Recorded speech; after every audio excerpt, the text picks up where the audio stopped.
Good morning all of you. चला मित्रांनो, आपण इयत्ता 10वीच्या इतिहासाचं एक समरी लेक्चर पाहतोय.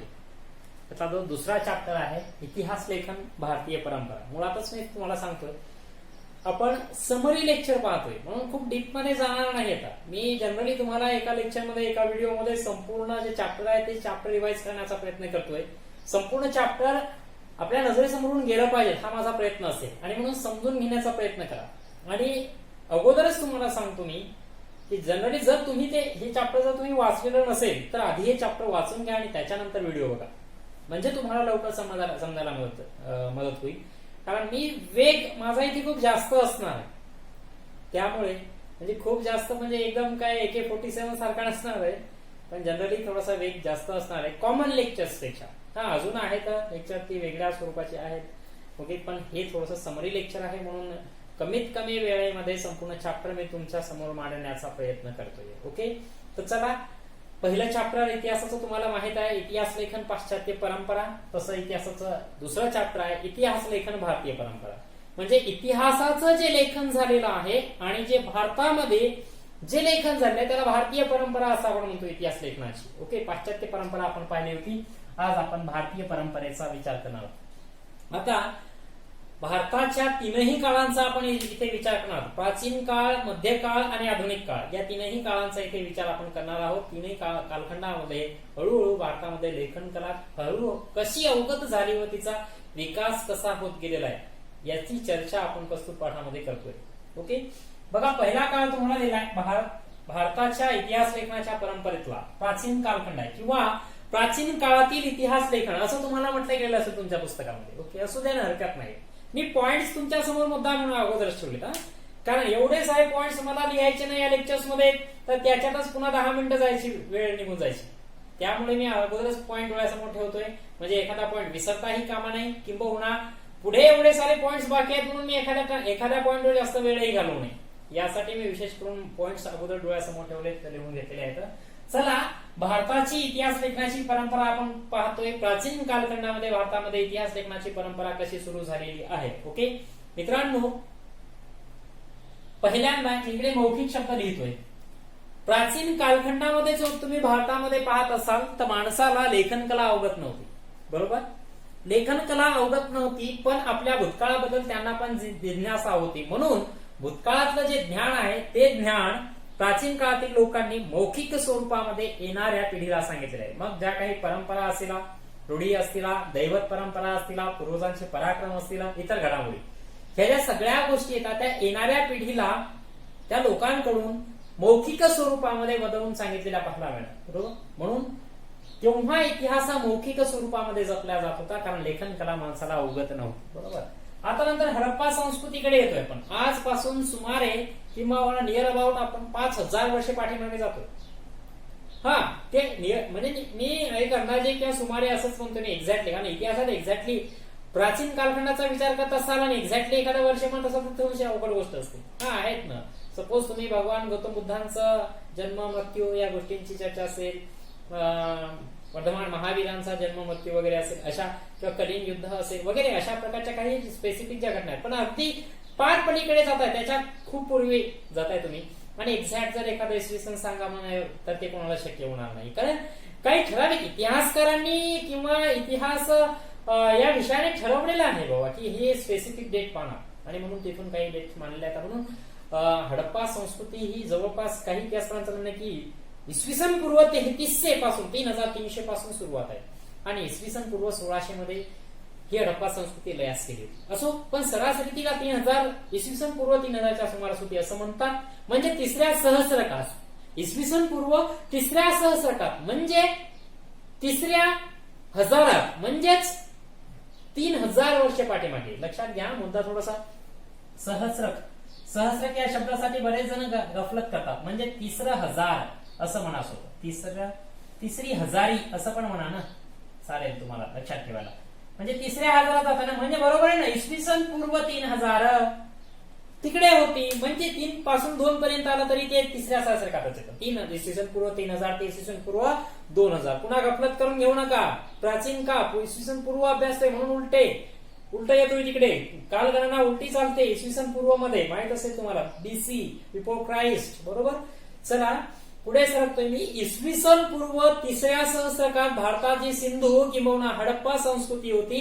त्या हडप्पा संस्कृतीमध्ये बरेचशी आपल्याला लिखित साधने उपलब्ध होत आहे. मुद्रा असतील, नाणी असतील, काही वस्तू वगैरे असतील, त्याच्यावर काही लिपी आपल्याला पाहायला मिळते.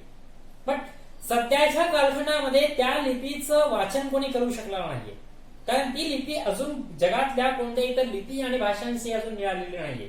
म्हणून अभ्यासकांना लिपी वाचण्यात यश आलेलं नाहीये सिंधू संस्कृतीत. म्हणून या कालखंडातले लिखित साधने उपलब्ध होतात, पण त्याचा इतिहास लेखनासाठी आपण उपयोग करू शकत नाही. पुढे सरकतोय मौर्य काळाकडे.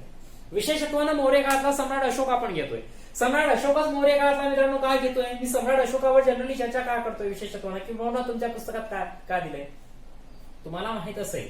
इसवी सन 263 मध्ये झालेलं कलिंग युद्ध, जिथून सम्राट अशोकानं त्या जीवनाचं एक परिवर्तन झालं असं म्हणतात, बरोबर. बौद्ध धर्माचा स्वीकार वगैरे केला आणि धर्म प्रसारासाठी पूर्ण आयुष्य आणि राज्य खर्ची घातलेलं पाहायला मिळतं. त्याला खर्ची घातलेलं म्हणता येणार नाही, खरं तर त्यांनी त्या सत्कारणाला लावलंय असं म्हणावं लागेल, कारण शांततेचा पुरस्कार करणाऱ्या धर्माचा प्रचार आणि प्रसार करण्यासाठी त्यांनी प्रयत्न केलाय.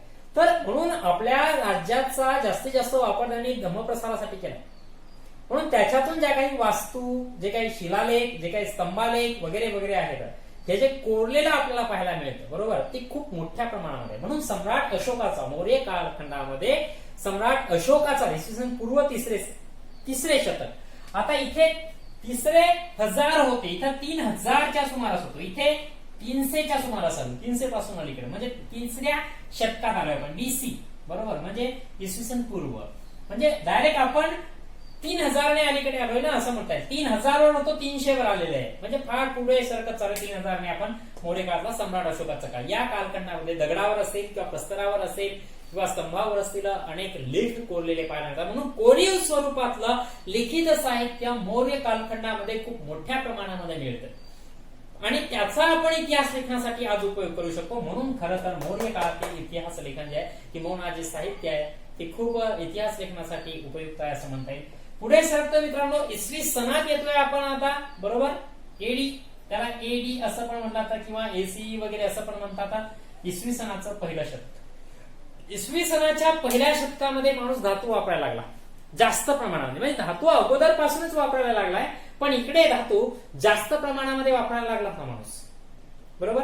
मग त्या धातूंपासून काही नाणी असतील, मुद्रा असेल, शिल्प असेल, ताम्रपट असतील, मूर्ती असतील, अशा प्रकारच्या अनेक गोष्टी ज्या आहेत ना त्या तयार होऊ लागल्या धातूपासून, आणि त्याच्यावरच काही लिखित साहित्य आपल्याला मिळतं, ज्याच्यामधून समकालीन बरीचशी जी परिस्थिती आहे ती परिस्थिती जाणून घेण्यास होत होती. मग तेव्हाची राजकीय असेल, राजा कोणता आहे, त्याचा कार्यकाळ आहे, त्याचा साम्राज्य विस्तार कुठपर्यंत होता, हवामान, दळणवळण, इतर सगळ्या ज्या गोष्टी आहेत त्या गोष्टी आपल्याला कळण्यास मिळतात. अहो साधी गोष्ट आहे हो, जर सोन्याचं नाणं असेल तर अर्थव्यवस्था समृद्ध आहे असं म्हणू शकतो आपण, जगातली 1 नंबर आहे असं म्हणता येईल, बरोबर. नाणं साधं तेव्हाचे चलन जर सोन्याचं असेल, चांदीचं असेल तर खरंच चांगली अर्थव्यवस्था आहे असं, बरोबर.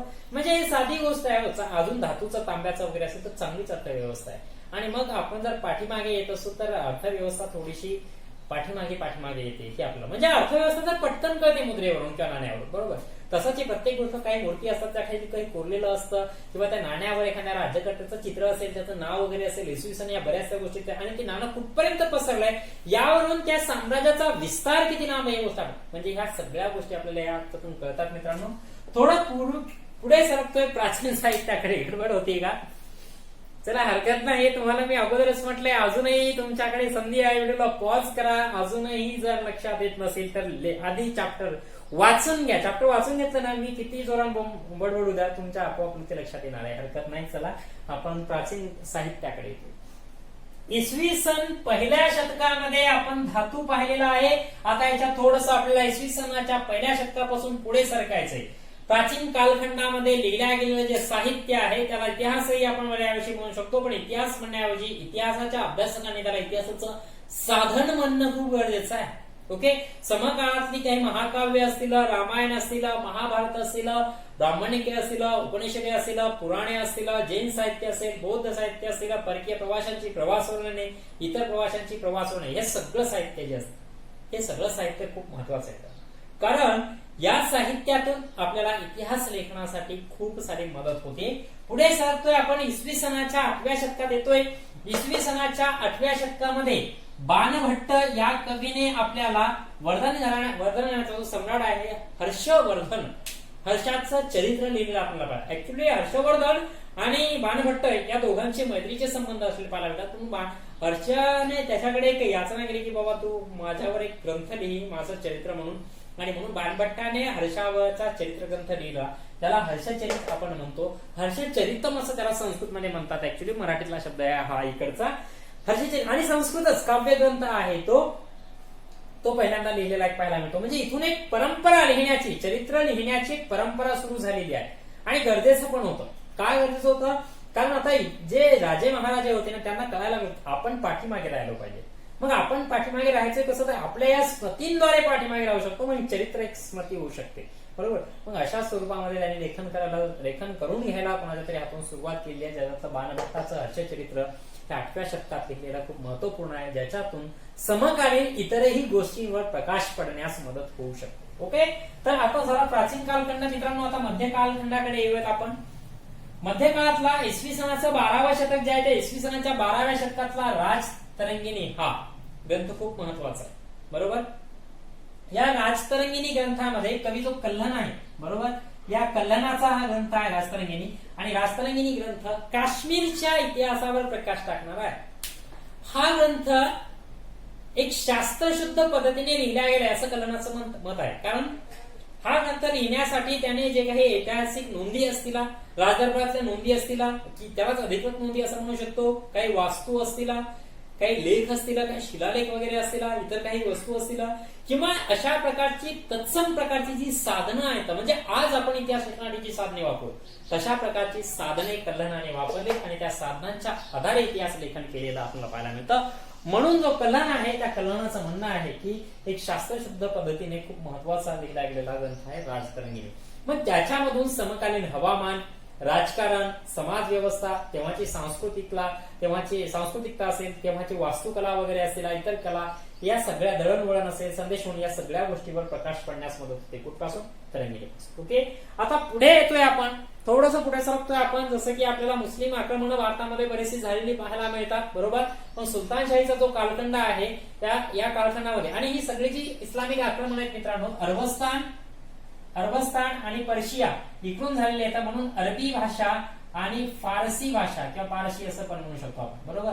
या दोन भाषेचा प्रभाव भारताच्या इतिहास लेखनावर पडलेला पाहायला मिळतो. बरोबर. कारण जी मुस्लिम आक्रमण झाले कुठून? अरबस्तान आणि पर्शिया इकडून झाले. म्हणून अरबी भाषा आणि पारशी भाषा यातील जे इतिहास लेखन त्याचा प्रभाव भारताच्या इतिहास लेखनावर समकाळामध्ये पडलेला पाहायला मिळतो. बरोबर. फिरोजशाह तुघलकाच्या दरबारामध्ये असलेला, फिरोजशाह तुघलकावरच लिहिला गेलेला जो ग्रंथ आहे तो कोणता आहे? तारीख ए फिरोजशाही हा ग्रंथ जो आहे तो खूप महत्वाचा असलेला पाहायला मिळतो. बरोबर. तारीख ए फिरोजशाही जो ग्रंथ आहे या ग्रंथाच्या माध्यमातून आपल्याला एक नवा इतिहास किंवा इतिहासाची व्यापकता वाढत गेलेली आपल्याला पाहायला मिळते. बरोबर. कारण या ग्रंथाच्या माध्यमातून काय केलेलं आहे, एक महत्वपूर्ण गोष्ट मांडलेली आहे. कोणती गोष्ट मांडली? ज्याचा जो लेखक आहे याचा तारीख ए फिरोजशाही हा जो ग्रंथ आहे याचा लेखक जो आहे जियाउद्दीन बर्णी. हा जियाउद्दीन जो बर्णी आहे हा बर्णी काय करतोय? एक महत्वपूर्ण विषय मांडतो. लक्षात घ्या, मी सांगतोय तुम्हाला, समजून घ्यायचं इथे थोडस. एखादा जो राज्य करतो असतो, आता साधी गोष्ट आहे, बर्णीनं कोणावर लिहिलाय हा ग्रंथ? फिरोजशाह तुघलकावर लिहिलेला आहे. म्हणून जो फिरोजशाह आहे त्या फिरोजशाहच्या दरबारात बर्णी आहे. बरोबर. जियाउद्दीन बर्णी. म्हणून बर्णी फक्त फिरोजशहाचे गुणच दाखवतो अशातला भाग नाही, कारण त्याच्या लेखनातून ते उमटते. तो सांगतानाच काय सांगतोय की बाबा जर तुम्ही एखादा चरित्रग्रंथ किंवा इतिहासाचं लेखन करत असाल तर एखाद्या राज्यकर्त्याचे गुण किंवा त्याची कल्याणकारी धोरणं ह्याच गोष्टी दाखवू नका. त्याच्यासोबत त्याचे दोष काय आहेत किंवा त्याची चुकीची धोरणं काय आहेत या गोष्टींचा पण उल्लेख झाला पाहिजे. म्हणजे एखाद्या गोष्टीची एकच बाजू नाही तर दुसरी बाजू पण तुम्ही इतिहास लेखनाच्या माध्यमातून मांडा, अशा प्रकारचं त्याचं म्हणणं आहे. कोणाचं? या जियाउद्दीन बर्णीचं. ओके. आणि समाजातील विद्वान, साहित्यिक असतील, संत असतील, पंडित लोक, अभ्यासक वगैरे यांचा समाज जीवनावर खूप प्रभाव असतो. त्यांचाही समावेश इतिहास लेखनात करावा, यामुळे इतिहास लेखनाची व्याप्ती वाढत गेली. पुढे तुर्गुचुकी बाळबरीकडे आपण जातोय. मुघल कालखंडामध्ये आपल्याला छोटी छोटी चित्र असतील, लघुचित्र ज्याला म्हणतो आपण, किंबहुना काही पद्यमय उतारे वगैरे असतील, यांचा समावेश हळूहळू याच्यामध्ये व्हायला लागलेला होता. त्याचबरोबर राज्यकर्ता जो आहे त्या राज्यकर्त्यांप्रतीची निष्ठा असेल किंवा त्याचेच गुणगान गाणे वगैरे असेल, या पैलूंचा समावेश इतिहास लेखनात झालाय. त्याच्यामध्ये मुघल साम्राज्याचा जो संस्थापक आहे त्याचं आत्मचरित्र आपल्याला पाहायला मिळतं, तुझुक-ई बाबरी. तर याच्यामध्ये त्यांनी ज्या ज्या स्थळाला भेटी दिल्या तिथलची वर्णनं, तिथलचं हवामान, तिथलच्या वनस्पती जीवन असेल, तिथलचा निसर्ग असेल, परंपरा, या सगळ्या गोष्टींचा समावेश त्यात केला पाहिजे. अकबरनामा, अबुल फजल हा अकबराच्या दरबारातला नवरत्नांपैकी एक व्यक्ती. अबुल फजलने इतिहास लिहिलेला आहे. अकबराचा चरित्र ग्रंथ त्याला अकबरनामा असं म्हटलं जातं. एक चिकित्सक पद्धत त्याच्यातून आपल्याला अवलंबलेली पाहायला मिळते. पूर्वग्रह विरहित अशा प्रकारची एक लेखन पद्धती अबुल फजलने अकबरनाम्यामध्ये रुजवलेली पाहायला मिळते. कारण अकबरनामा लिहित असताना अबुल फजलने राजदरबारातल्या ज्या अधिकृत नोंदी आहेत त्या अधिकृत नोंदींचा आधार घेतलेला आहे. प्लस अधिकृत नोंदी नुसत्या वापरल्या नाहीत तर त्या नोंदींची विश्वासार्हता अबुल फजलने पडताळून पाहिलेली आहे आणि त्याच्यानंतरच अकबरनामा ग्रंथ त्याने लिहिलेला आपल्याला पाहायला मिळतो. मित्रांनो, आता पुढे सरकतोय आपण थोडस बखर वाङ्मयाकडे, मराठा कालखंडाकडे. त्यातली पहिली बखर आपल्याला पाहायला मिळते सभासद बखर. कृष्णाजी अनंत सभासद यांनी छत्रपती राजाराम महाराजांच्या कालखंडामध्ये लिहिलेली बखर आहे, जी शिवाजी महाराजांच्या चरित्राचं वर्णन करते. बरोबर. त्याच्याशिवाय आपल्याला भाऊसाहेबांची बखर पाहायला मिळते, जी भाऊसाहेबांनीच लिहिलेली आहे. भाऊसाहेबांची बखर या नावाने ओळखली जाते, पण पानिपतच्या युद्धाचं वर्णन करते. प्लस पानिपतच्या युद्धाचं वर्णन करणारी अजून एक बखर आहे, तिला पानिपत बखर या नावाने ओळखलं जातं. त्याच्याशिवाय होळकर घराणं जे आहे त्या होळकर घराण्याची एक बखर आहे, होळकरांची कैफियत या नावाची, जी होळकर घराण्याचा इतिहास सांगते. तर बखर हा एक वाङ्मयाचा प्रकार आहे, ज्याच्यातून शौर्यशाली गाथा असलेला, गुणगान असलेला, युद्ध असेल, लढाया असलेला, अशा प्रकारच्या गोष्टी वर्णन केल्या जात असतात. ते वर्णनात्मक असतात, राजनीतीपर असतात. या बखरीचे काही प्रकार पण तुम्हाला वंशानुचरित्रात्मक असतील, चरित्रात्मक असतील, अशा प्रकारचे काही प्रकारे त्याची तुम्हाला सांगितलेले आपल्याला पाहायला मिळतात. ओके, आपण आधुनिक कालखंडाकडे येतोय. आधुनिक काळातील इतिहास लेखन आणि ब्रिटिश इतिहास का असा पॉईंट तुम्हाला पुस्तकात दिलाय. कारण आधुनिक कालखंडात जरी आलो तरी 1947 पर्यंत भारतावर ब्रिटिशांचं साम्राज्य होतं, म्हणून त्याला ब्रिटिश काळ असं म्हटलेलं आहे. अलेक्झांडर कॅनिंगहॅम कडे आपण जातोय. भारतामध्ये पुरातत्व सर्वेक्षण खात्याची जी स्थापना झालेली होती त्याचे पहिले संचालक होते अलेक्झांडर कॅनिंगहॅम. या अलेक्झांडर कॅनिंगहॅम यांनी बौद्ध धर्मग्रंथांचा आधार घेतलेला होता आणि त्याच्यातून जे काही क्ल्यू मिळाले त्याच्यातून अनेक ठिकाणी त्यांनी उत्खनन केलेलं पाहायला मिळतं, ज्यातून बरीचशी संस्कृती पुढे यायला लागली. त्याच्यानंतर जॉन मार्शल हे त्या पुरातत्व सर्वेक्षण खात्याचे संचालक बनलेले होते दुसरे. त्यांनी काय केलं की जवळपास 1921-22च्या सुमारास काही उत्खनन केलेली पाहायला मिळतात, ज्याच्यातून तर हडप्पा संस्कृती भारताला मिळाली आणि भारताची संस्कृती अजूनही पाठीमागे जाऊ शकते अशा प्रकारचा एक त्याच्यातून क्ल्यू मिळालेला पाहायला मिळतो. James mill. आता भारतामध्ये जे काही यांच्यासारखे अधिकारी कर्मचारी जे लोक ब्रिटिशांकडून येऊ लागलेले होते, त्याच्यामध्ये बरेचसे हुशार होते, अभ्यासक होते, ज्यांना इतिहासाबद्दल आवड होती. त्यातला जेम्स मिल एक होता. जेम्स मिलने भारतावरचा पहिला ग्रंथ इतिहासातला लिहिलेला होता. कारण जॉन मार्शलच्या नंतर बऱ्याचशा गोष्टी पुढे यायला लागलेल्या होत्या, त्यातून फायदा व्हायला लागला आणि जेम्स मिल याने काय केलं, ग्रंथ लिहिला the history of British India नावाचा. बघा काय म्हटलं त्याने, ब्रिटिश इंडिया जाणीवपूर्व 3 खंडामध्ये लिहिलाय. 1817 साली प्रकाशित केलेला ग्रंथ. पण जेम्स मिलच्या the history of British India मुद्दाम भारताला ब्रिटिश भारत असं त्याने म्हटलेलं आहे, म्हणजे ब्रिटिश इंडिया म्हटलेलं आहे, कारण त्याची सत्ता होती ना. बरोबर. आणि भारतीय संस्कृती कमी दर्जाची आहे, हीन आहे. बरोबर. अशा प्रकारचा पूर्वग्रह दूषितपणा त्याने त्याच्या लिखाणातून उमटवलेला पाहायला मिळतो. त्याच्यानंतर माउंट स्टुअर्ट एल्फिन्स्टन जो मुंबई इलाख्याचा गव्हर्नर म्हणून ओळखला जातो, 1819 ते 1827च्या कालखंडामध्ये, तो 1818 ते 1827च्या कालखंडामध्ये मुंबई प्रांताचा गव्हर्नर म्हणून होता माउंट स्टुअर्ट एल्फिन्स्टन, ज्याने ग्रंथ लिहिलाय द हिस्ट्री ऑफ इंडिया नावाचा. 1841ला हा ग्रंथ लिहिला पाहायला मिळतो. त्याच्यानंतर ग्रँड डफ यांनी मराठ्यांवर इतिहास लिहिला, कारण मराठा साम्राज्य ही भारताच्या इतिहासातली खूप महत्वाची गोष्ट आहे. तर ग्रँड डफ याने मराठ्यांवर जो इतिहास लिहिला आहे तो 3 खंडामध्ये लिहिला आपल्याला पाहायला मिळतो. ए हिस्ट्री ऑफ द मराठा अशा प्रकारचा ग्रंथ ग्रँड डफ याने लिहिलेला आहे. त्याच्यानंतर कर्नल टॉड याने राजस्थानचा इतिहास लिहिलेला होता आणि विल्यम विल्सन हंटर याने हिंदुस्थानचा 2 खंडामध्ये इतिहास लिहिला होता. मित्रांनो लक्षात घ्या, आता जे काही अधिकारी कर्मचारी येऊ लागलेले होते, भारताचं इतिहास लेखन करू लागलेले होते, त्यांचं साम्राज्य इकडे होतं, डोक्यातच साम्राज्यवाद असणार आहे म्हणून तो त्यांच्या लिखाणातून पण साम्राज्यवाद उतरवत होते. साहजिकच त्याच्या लेखनाचा फायदा पण साम्राज्यवादी धोरणांना पोषक अशा प्रकारचा करून घेत होते, म्हणजे जेणेकरून साम्राज्य टिकून राहील अशा प्रकारचा त्यांचा हेतू होता.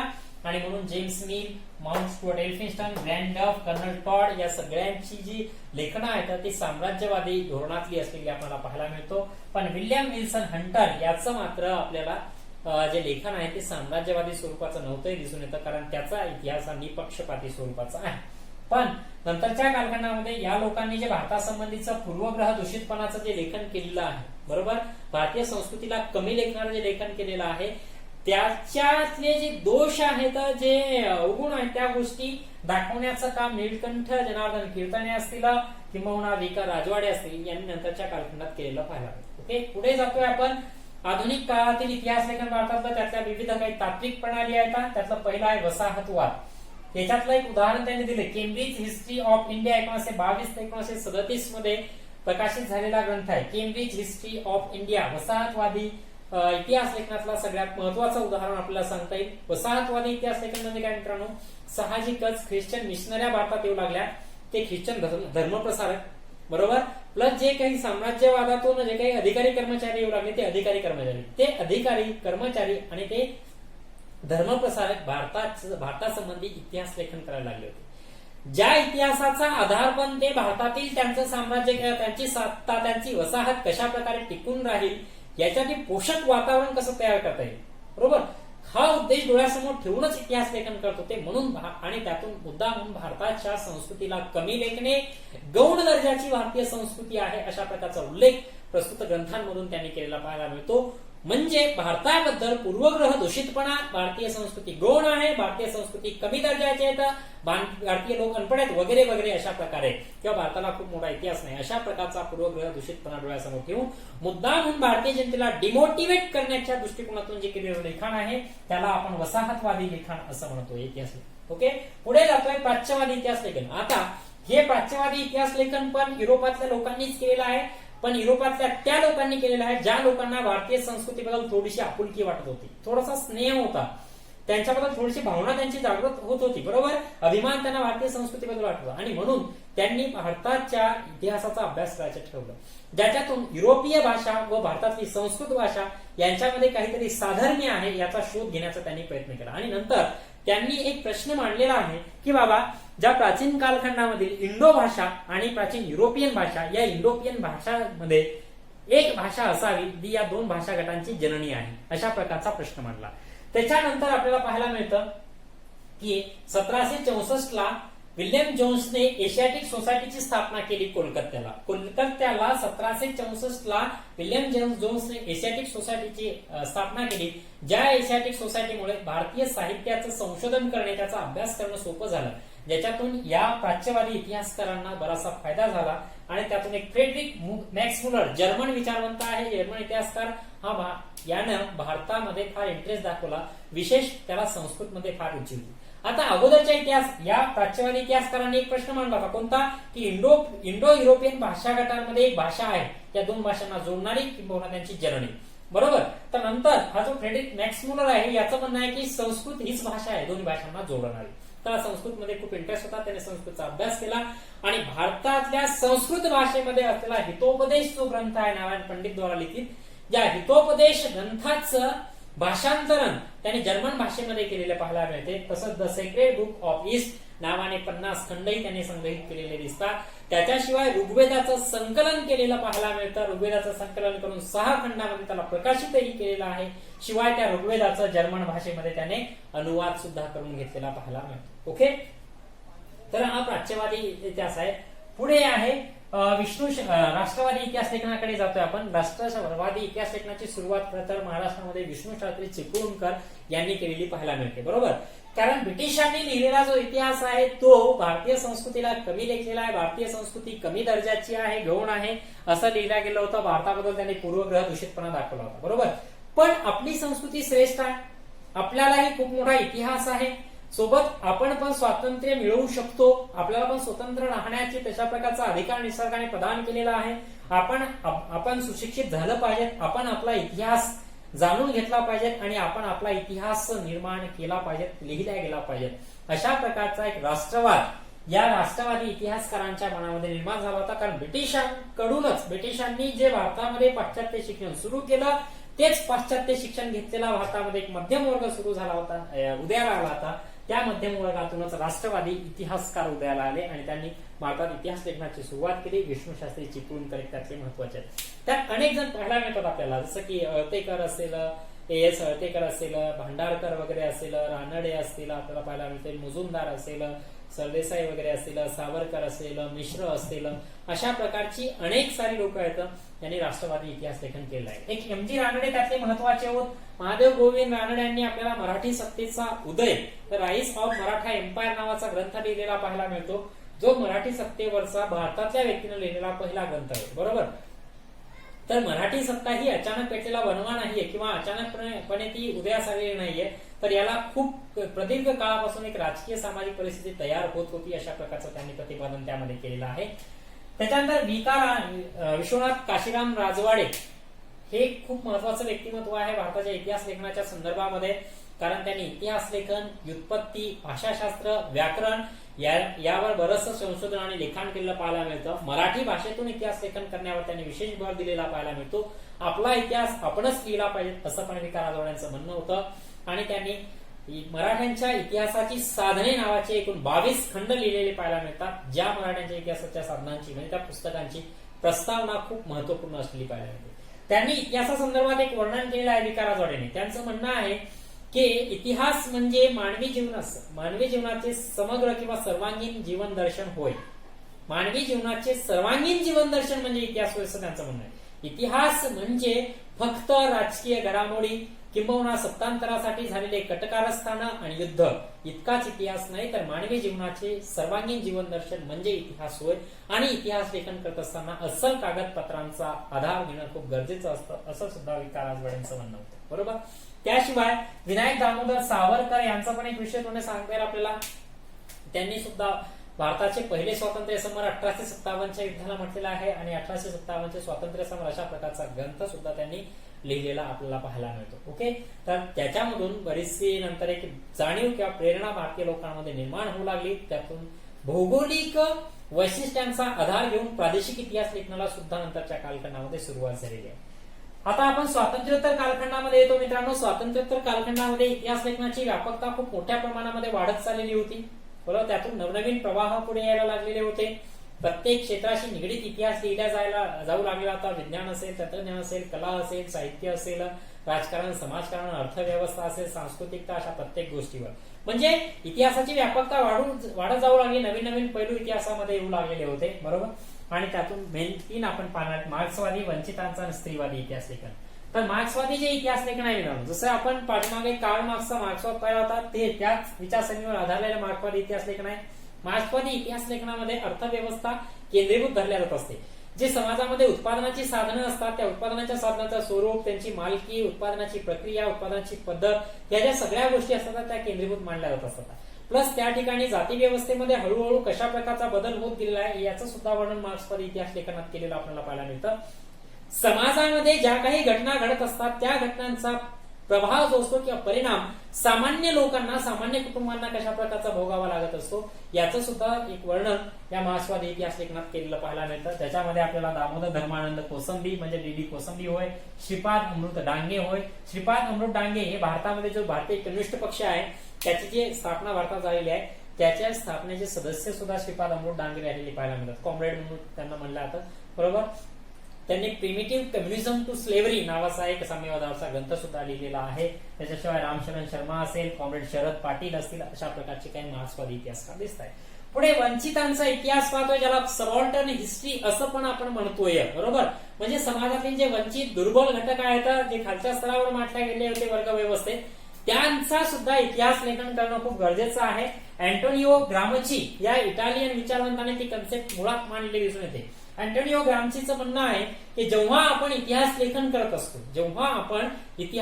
करत असतो तेव्हा समाजातल्या अगदी तळागाळातले जे स्तर आहेत त्याच्यापासून इतिहास लेखनाची सुरुवात करणं गरजेचं आहे असं अँटोनिओ ग्रामची याचं म्हणणं आहे. ओके.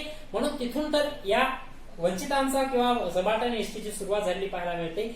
वंचितांच्या इतिहास लेखनाची लोकपरंपरा हे साधन आहे मित्रांनो. कारण साहजिक त्या पूर्वीपासूनच जर वंचितांबद्दल इतिहास लिहिला गेला नाही तर साधने कशी मिळतील, बरोबर. म्हणून ज्या लोकपरंपरा आहेत त्या लोकपरंपरांचा आधार घेऊन त्यांचा इतिहास अलीकडे लिहिला जातो, म्हणून ते साधन त्याचं आहे. भारतामध्ये किंबहुना एक वंचितांचा इतिहास ही एक विचार प्रणाली किंवा त्याला एक विचार प्रवाह म्हणून स्थान मिळवण्याचं जे काम आहे ते डॉक्टर रणजित गुहा यांनी केलेलं पाहायला मिळतं. पण खरं तर रणजित गुहा यांच्या आधी सुद्धा वंचितांवर इतिहास लिहिलेला आहे. महात्मा फुले आणि डॉक्टर बाबासाहेब आंबेडकर यांनी सुरुवात भारतामध्ये केली होती पाहायला मिळतं. महात्मा फुले यांनी गुलामगिरी हा ग्रंथ लिहिलेला आहे आणि गुलामगिरीच्या माध्यमातून जे इतर वरिष्ठ वर्णी आहेत त्यांच्याकडून धर्माच्या नावाखाली शूद्र आणि अतिशूद्रांचा स्त्रियांचा कशा प्रकारचे शोषण होतंय याचं वर्णन गुलामगिरी या ग्रंथाच्या माध्यमातून फुल्यांनी केलेलं आपल्याला पाहायला मिळतं. सोबतच डॉक्टर बाबासाहेब आंबेडकरांनी जो दलित समाज आहे, वंचित समाज आहे, दुर्बल समाज याच्यावरचं इतिहास लेखन केलेलं पाहायला मिळतं. त्यांचं म्हणणं आहे की भारताची सध्याची जी राजकीय आणि सांस्कृतिक जी जडणघडण झालेली आहे त्याच्यामध्ये वंचित समूहाचा खूप महत्वाचा वाटा आहे असं डॉक्टर बाबासाहेबांचं म्हणणं आहे. त्यांनी हू वेअर द शूद्राज आणि द अनटचेबल अशा प्रकारचे 2 ग्रंथ सुद्धा लिहिलेले आपल्याला पाहायला मिळतात, ज्याच्या माध्यमातून दुर्बल घटकांना समोर आणण्याचा प्रयत्न केलेला होता हे दिसून येतं. ओके. त्याच्यानंतर स्त्रीवादी इतिहासाकडे जातोय आपण मित्रांनो. अगदी प्राचीन कालखंडामध्ये मध्यकाळात तुम्ही पाहत असाल स्त्रियांना शिक्षण घेण्याचा अधिकार वगैरे नव्हता. स्त्रिया फार सुशिक्षित होत नव्हत्या. स्त्रियांना लेखन कला तर मग फार पुढचा विषय झाला. म्हणजे स्त्रियांच्या बाबत इतिहास लिहिला गेलाच नाही, कारण इतिहास पुरुष लिहित होते. म्हणून पुरुषांच्या डोक्याने इतिहास लिहिणार, पुरुष प्रधान विचारातून इतिहास लिहिला जात होता. म्हणून स्त्रियांचाही इतिहास लिहिणं गरजेचं आहे अशा प्रकारचा एक विचार पुढे यायला लागलेला होता. आणि मग नंतर काही पुरुष इतिहासकारांकडूनच स्त्रीवादी इतिहास लेखन व्हायला लागलेलं होतं. पण कालांतराने 1882 मध्ये पहिला ग्रंथ प्रकाशित झालेला पाहायला मिळतो, ताराबाई शिंदेचा स्त्री पुरुष तुलना. एक ग्रामीण भागातील स्त्रियांचं जीवन कशा प्रकारचं याचं वर्णन त्यांनी केलं. त्याच्यानंतर 1888 साली पंडिता रमाबाई यांनी द हायकास्ट हिंदू वुमन, हायकास्ट फक्त सामान्य जनता, गरीब जनता, इतरची स्त्रियांची दयनीय अवस्था नाही, हायकास्ट हिंदू वुमन जे त्यांची अवस्था कशा प्रकारची यांचे वर्णन पंडिता रमाबाईंनी त्यातून केलेलं पाहायला मिळतं. मग स्वातंत्र्योत्तर कालखंडामध्ये स्त्रियांच्या बाबतीत बराचसा विकास व्हायला लागलेला होता. पण त्यांची सामाजिक प्रतिष्ठा असेल, त्यांचं शिक्षण असेल, नोकऱ्या असतील किंवा त्यांचे राजकीय अधिकार असतील, या गोष्टींना पुढे ठेवून अजूनही चळवळी असलेल्या आपल्याला पाहायला मिळतात. मीरा कोसंबी यांनी त्यातून एक ग्रंथ लिहिला आहे, crossing threshold feminist ages in social history नावाचा. हा जो ग्रंथ लिहिला आहे त्यातून मीरा कोसंबी यांनी रखमाबाई वगैरे असतील, पहिल्या हे डॉक्टर असतील किंवा पंडिता रमाबाई अशा प्रकारच्या काही महत्वाचे जे व्यक्तिमत्व स्त्रिया होऊन गेलेल्या आहेत त्यांची जीवनचरित्र थोडक्यामध्ये त्यांच्यावर निबंध लिहिण्याचं काम या मीरा कोसंबींनी त्यांच्या पुस्तकातून केलेलं पाहायला मिळतं. आणि त्याच्याशिवाय शर्मिला रेगे यांनी वंचित समाजातील ज्या स्त्रिया आहेत त्या स्त्रियांना पुढे आणण्यासाठी किंवा त्यांचं प्रबोधन घडण्यासाठी एक लिहिलेला ग्रंथ जो आहे, रायटिंग जेंडर, रायटिंग कास्ट, दलित वुमेन टेस्टिमोनीज नावाचा ग्रंथ. त्याच्यामधून दलित स्त्रिया ज्या आहेत त्यांची जीवनचरित्र निबंधात्मक पद्धतीने शर्मिला रेगे यांनी त्यांच्या ग्रंथामधून लिहिलेली आपल्याला पाहायला मिळतात. ओके. तर अशा प्रकारचं स्त्रीवादी इतिहास लेखन सुद्धा, आणि अलीकडे तर पाहतोय स्त्रियांवर अनेक संशोधनही सुद्धा लेखनात होताना पाहायला मिळतात. आता असा एक समूह आहे मित्रांनो, हा ज्या समूहाने याच्यापैकी कोणत्याही विचारसरणीचा किंवा इकडच्या कोणत्याही विचारसरणीचा आधार न घेता लेखन केलेलं आहे. त्याच्यामध्ये यदुनाथ सरकार असेल, सुनीता सेन असेल, बोस सरदेसाई असतील, त्र्यंबक शंकर शेजवळकर अशा प्रकारची मंडळी पाहायला मिळते.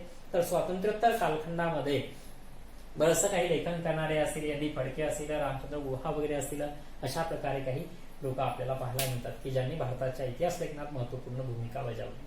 ओके. तर एकंदरीत अशा प्रकारे भारताचा प्राचीन काळ, मध्यकाळ, आधुनिक काळ असेल, आधुनिक काळाचा इतिहास लेखन ब्रिटिश काळ असं त्याला आपण म्हणतोय. त्याच्यानंतरच्या याच्यात आपण तात्विक प्रणाली पाहतो, याच्यात प्राच्यवादी आहे, राष्ट्रवादी आहे, त्याच्यानंतर वसाहतवादी सुद्धा आहे इकडे. त्याच्यानंतर स्वातंत्र्योत्तर काळातलं जे इतिहास लेखन आहे त्यातला मार्क्सवाद, वंचितांचा इतिहास आणि स्त्रीवादी इतिहास लेखन, याच्यावर आपल्याला एकंदरीत समरी स्वरूपामध्ये अशा प्रकारचं चर्चा करता येईल. जर काही अडचणी असतील तर तुम्ही निश्चितच कॉल करू शकता आणि विचारू शकता. धन्यवाद.